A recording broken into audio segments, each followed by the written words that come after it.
Hello, Roger Foster here again, and today we're going to be doing another thing here with the Drolet pellet stove. This is the ECO 45 second generation, and one of the problems that I've been having periodically this year, more so than other times, is getting a P error there when it goes to start. Like normally when the stove goes into startup mode, it'll start. After about 10 seconds, it'll start to grunt down when the starter goes to ignite. And then what ends up happening is it'll shut down and get a P error if the pressure switch line has a failure. Now, normally that's to protect against any obstruction in the chimney line. But I know there's no obstructions because about 2 weeks ago I cleaned the chimney, so there's no problem there. One of the problems is especially when it's on low, or if you have pellets like this year. I got pellets that seem to have more creosote buildup in them, especially when it's running on low, so it's carboning it up a lot on low. What happens is the nipple where the so I was saying, anyways, there's a nipple on the housing where a silicone tube goes, that's the air line that goes to the vacuum switch, and that nipple can get plugged up with creosote buildup, because when the unit shuts off and the vacuum pulls in a little bit of soot each time, it can narrow the hole to the point that it can't actually start up every time. Now sometimes you can push the reset button and it'll start. Other times 2 or 3 times, then it'll start. But then you got to keep it on manual so it doesn't shut down again. So what I want to do is clean the nipple there and clean the hose on the vacuum switch. So I got my trusty nut driver here, 13/16 nut driver, to open, first of all, the left side panel. Now you probably know how to open that by pulling that down to unlatch the bottom latch here and to open it up. And what we have here is our pressure switch. And I'll see if I got a light here so I can brighten it up a bit. And that gray silicone line is the pressure switch tube. It connects to the back port. There's 2 ports. One of them is the back port, the one closest to the back grill. And that is the one that the suction line goes on. Now you don't want to just pull this off, because if you just go to pull it off, you'll break it off at the nipple. What we have to do is open the bottom panel. There's a screw here, and then there's 2 of them here, one there and one there, and you pull out and slide it forward a bit to unhook it, and you can remove the bottom panel. I guess it's working. Anyways, you pull that forward, the drawer, an inch or 2, and then you can reach in up here where the gap is once you remove them and pull it out at the back end, and it just hooks there like that. And you can bring that down or move it out of your way. Now if this is hot, you want to wait for it to cool, because it will burn you. What you have to do is work with 2 hands. Your left hand up top, and then underneath you have to put your right hand around the back and feel on top of the blower housing where the line goes in. Now there's a nipple there. You'll feel the hose on top of it, and you have to break it loose by turning it with your fingers like that till it's loose, and work it off at the same time that you're lightly pulling on it to get it to come up. Now be very careful, because there is sharp screws there, so don't just go gouging your hands in there. You'll feel sharp screws as you go in with your hand that are through that deck. But once you get used to doing that, because you will have to do that probably every 2 weeks, at least I find it, especially if you're running it on low. Okay, so the thumb and right forefinger to twist it back and forth as you work it up and get it off of the nipple. Now what you do is you make yourself up a little tool out of a long paper clip that looks like this. You want it about 2 inches long by 1 inch back, or a small piece of wire, and you'll use this with your left hand to drop it down the hole from the top, and you'll use your right hand on top of the nipple to guide it into the hole in the nipple. Once you get it in there, you just ream it in and out a few times to clear any obstructions that are in the nipple opening out of the way. Okay, so basically now that that's done, what you, like I say, you drop that down through the hole with your left hand where the hose goes, and with your right hand you guide it in and just ream up and down to clean the nipple out. Then you remove the silicone line in the same fashion by twisting it and getting it off of the pressure switch.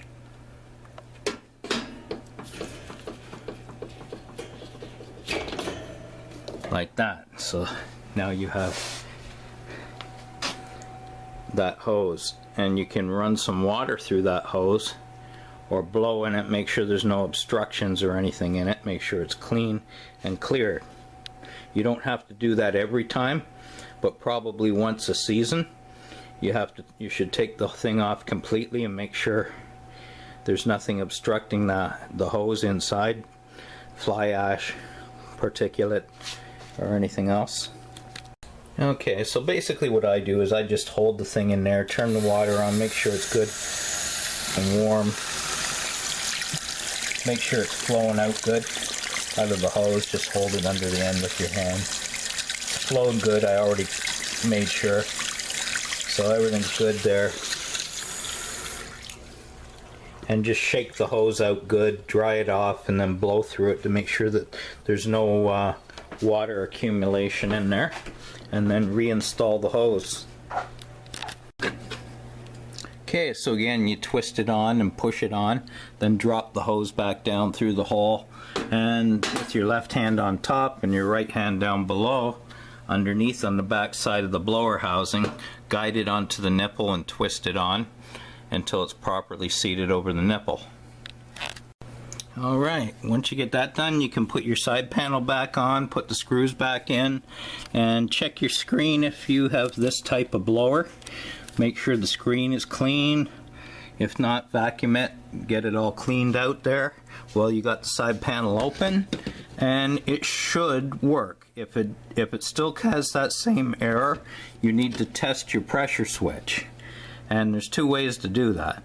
One, you can just suck on the hose there continuously while somebody tries to start it and see if it goes through the start cycle. Or what you can do is put a multimeter on the connections and then lightly suck on it. You don't want to, damage the switch, so you don't need to create that much suction. Put a multimeter in ohms mode and see if you're getting zero across there between the two connections when the switch engages. If you're not, or if you're getting a high resistance reading, then your switch probably needs to be replaced. If you've made sure that there's absolutely no obstructions in your chimney, you can temporarily bridge those wires together until you can, to get you going until you can get the switch to replace it with. But don't run it continuously like that, because that is a safety feature in case your chimney gets plugged. Your house won't fill up with smoke and carbon monoxide. If you've checked the switch and the switch checks out to be good, then the next thing is to move into the compartment there, clean everything in there, and take that side panel clean out off and check that little tunnel that goes along to your blower, because that could be plugged. I haven't done mine in a while, so I'm going to do it now.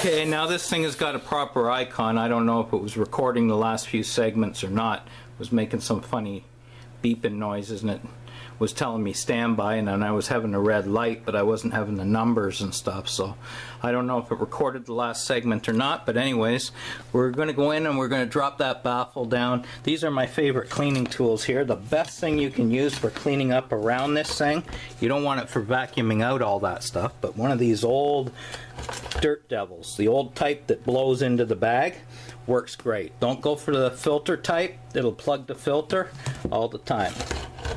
But this works great. I use this for cleaning the door, cleaning the glass, for cleaning up all around here, you know, vacuuming this stuff off.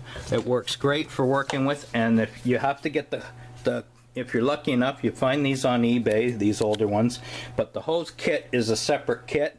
You need the hose kit. This hose will fit right into that thing to clean it out with, and it works absolutely great. Okay, so now what I use is just one of these here.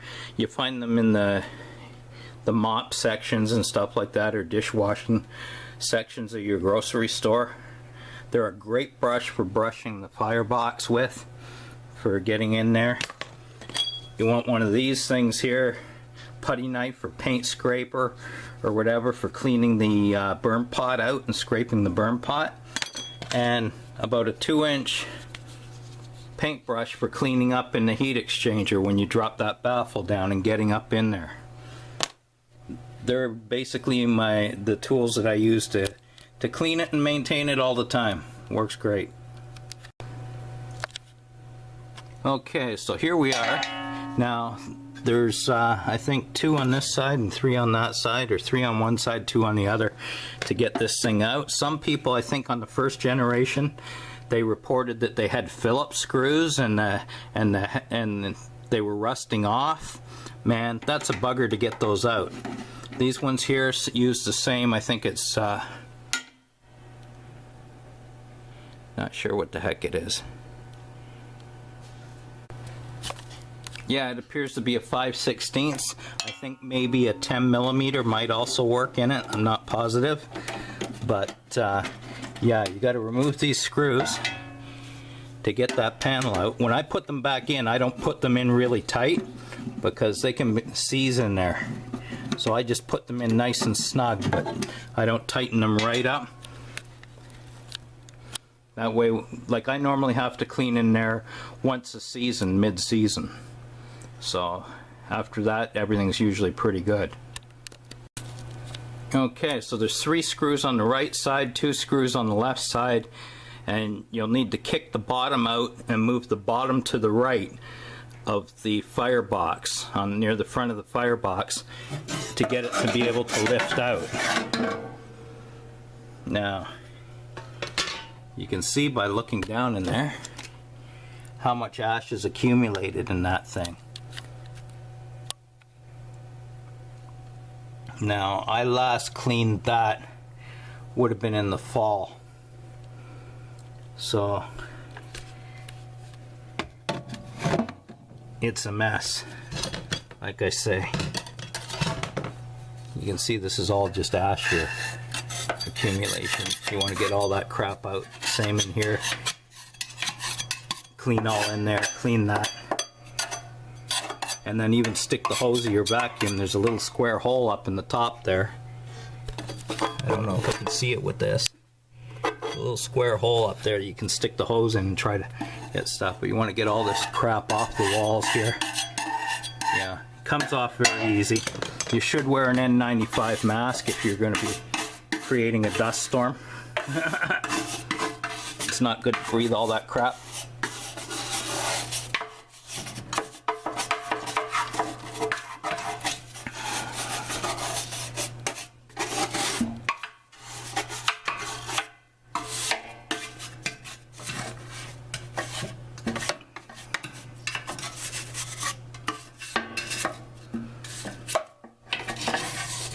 Even with this brush, you can get in there and loosen it up a bit.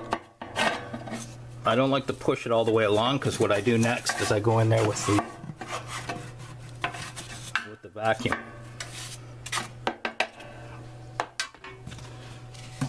so I'll take the end off of this.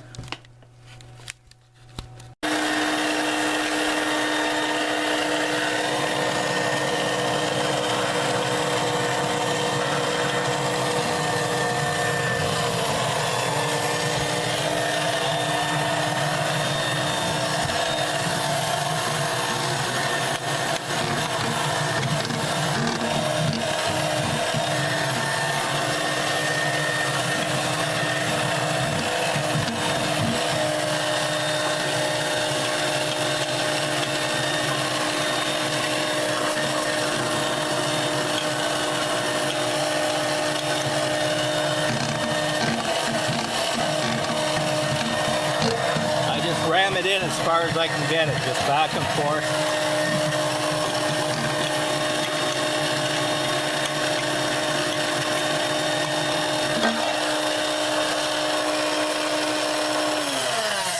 Now really what you should do is do this and then do the blower housing on the same side. So if you figure you do need to clean that, you might as well leave that side panel open until after you do it. In case you do it, you should then open the clean out on the blower housing and suck as much out of there as you can.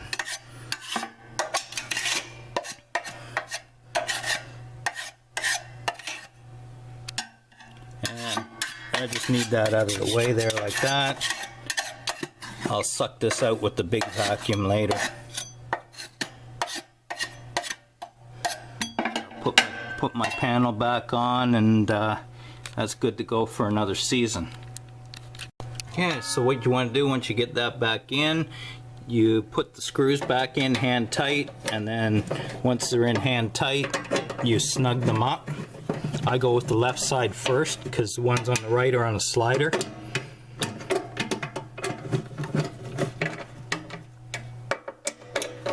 And then just tighten them just a little bit past snug, but don't really reef on them. That way when it comes time to clean it again, you shouldn't have any problem getting them out.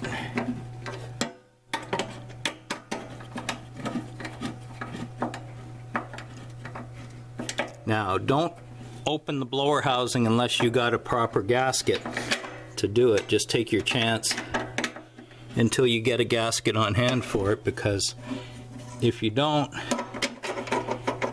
and it starts leaking, you're going to have smoke coming out of there all the time. Okay, so that's that. Now I'm going to clean up the rest of this, and we'll give it a try. Alright, and this here is just basically an ash vacuum. I got this one on sale, Home Hardware. Stay away from the Charles Craft one from Canadian Tire. I hear it's pretty garbage. They got a rod that you got to keep tapping down all the time or something. You know, it's a cheap one. I think it sells for like 40 bucks or something.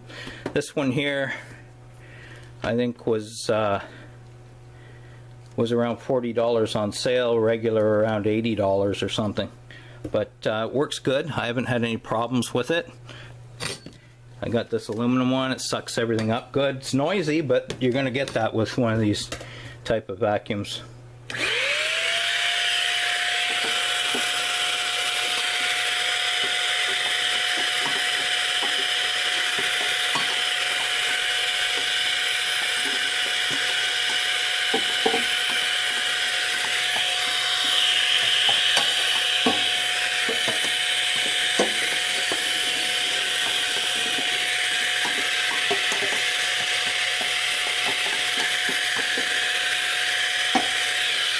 And that's got her pretty good there.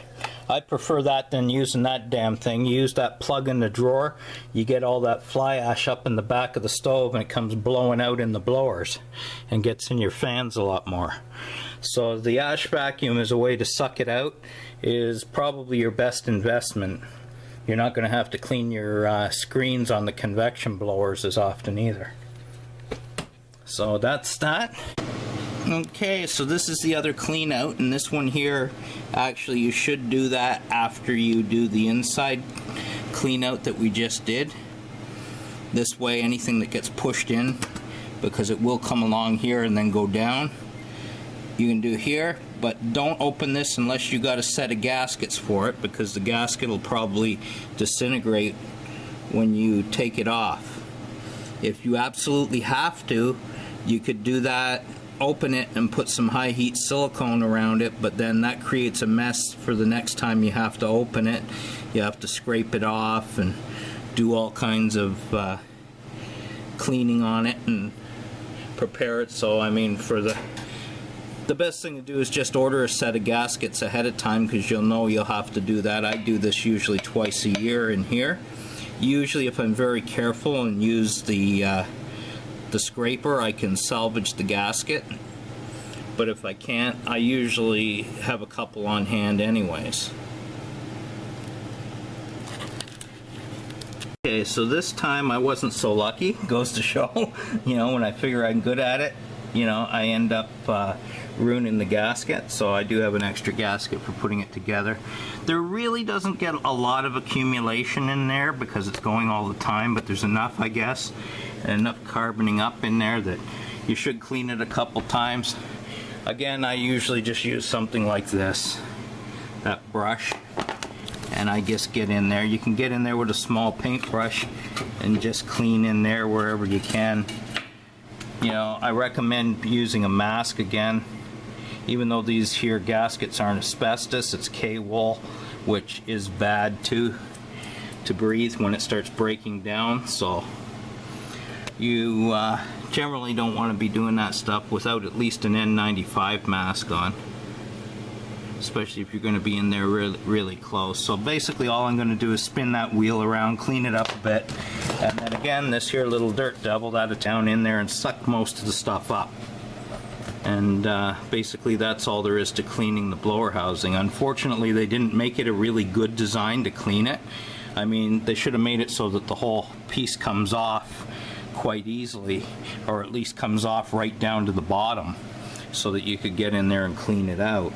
But you know, that's the problem. You know, people just don't consult me before they manufacture things.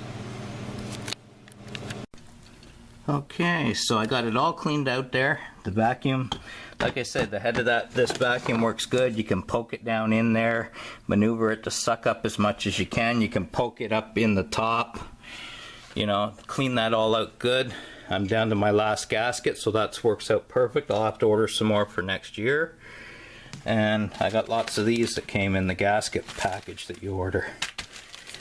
So I can use up some of these too, because I think I've only put 2 of these on this year, for the burn pot. So now it's just a matter of closing that up. When you're cleaning this off, the best way to do it is to spray the edge, and to spray that with a spray bottle and mist it with some water to keep the dust down. And just use a scraper, like a paint scraper or a putty knife, and it'll clean right off without creating any dust hazard or anything. Scrape it up and put it into a bag and just tie it in a knot. Don't vacuum it up, because it'll blow it throughout the vacuum, little particulate, and you don't want to be breathing that stuff. Even though it may not be harmful in that form, they say it's not harmful till it gets over 1200 degrees. Still, I don't really you know, want to take a chance, you know, being an asbestos worker in the past. I never had any problems as a result of it, but observing precautions is the best way to go. Anyhow, I'm just going to put the gasket on and put the access cover on, and then that, like I say, that's cleaned out enough for this season.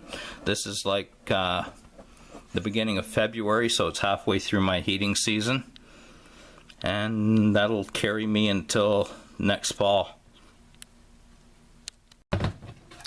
One thing I did want to mention, when I first got the stove, what I noticed was I was having periodically a lot of scraping.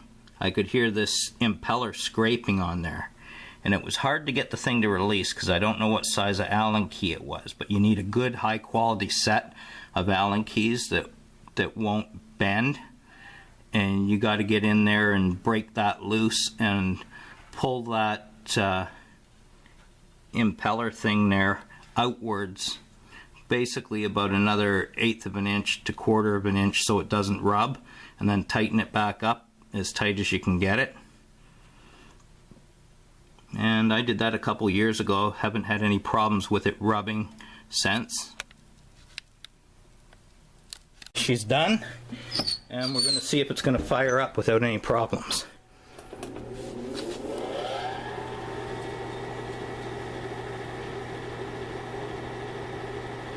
Okay, she grunted down, she stayed going. That's it. She's working, she's feeding, and that's fine. So if you get a P on there, on your display, then it's to do with your pressure switch.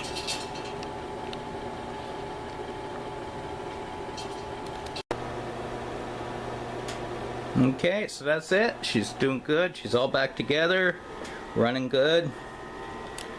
Batteries are a little dirty, but they work. Had a power failure last week, and the power was out for about 4 hours, and it kept this going. No problem. At least I had heat from it. I do have other heat, like propane, that doesn't require power, but it's not enough to heat the whole place.